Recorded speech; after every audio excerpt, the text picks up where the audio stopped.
So I think government, startups, enterprises even. I'll start with government. So one of the transformative things about that the EU did, or the Brussels effect, so to say, is that they put in place GDPR, which heavily influenced the world direction in terms of data protection and ultimately data sovereignty.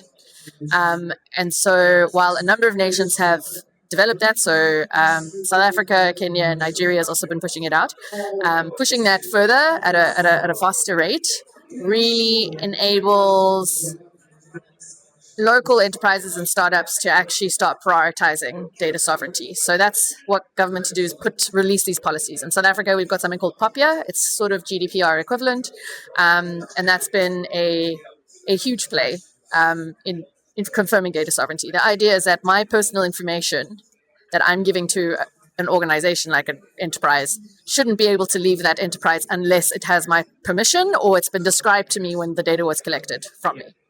And so that component, I think government can really start help pushing. With that, we can start looking towards the EU AI Act in some of their best practices around data and high risk use cases.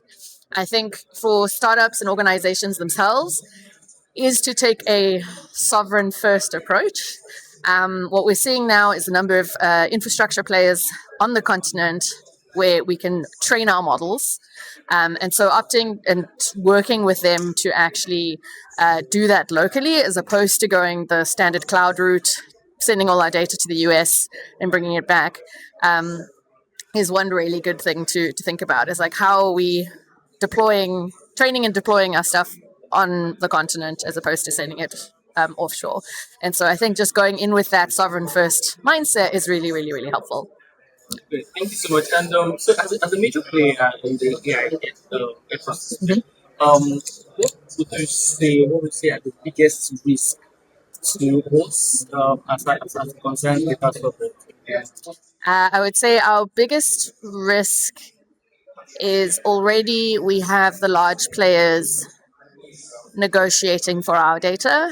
And in addition, they're being offered the data, often with no strings attached, sometimes with some strings. And I think the practice of us giving data for a fixed fee, there's a lot of danger to that, particularly to people whose laws don't govern, us, right? So the way that the US moves ultimately would impact our own sovereignty, our own use cases, our own everything.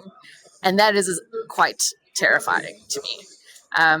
And so that's the risk, is that people are interested in supporting Africa to some extent. They don't fully understand the space, but because they've got money, they can put in big plays and try control Africa in the same way that there was a land grab, a mineral grab, or an oil grab within the continent. And we see firsthand how that affects parts of our continent. So.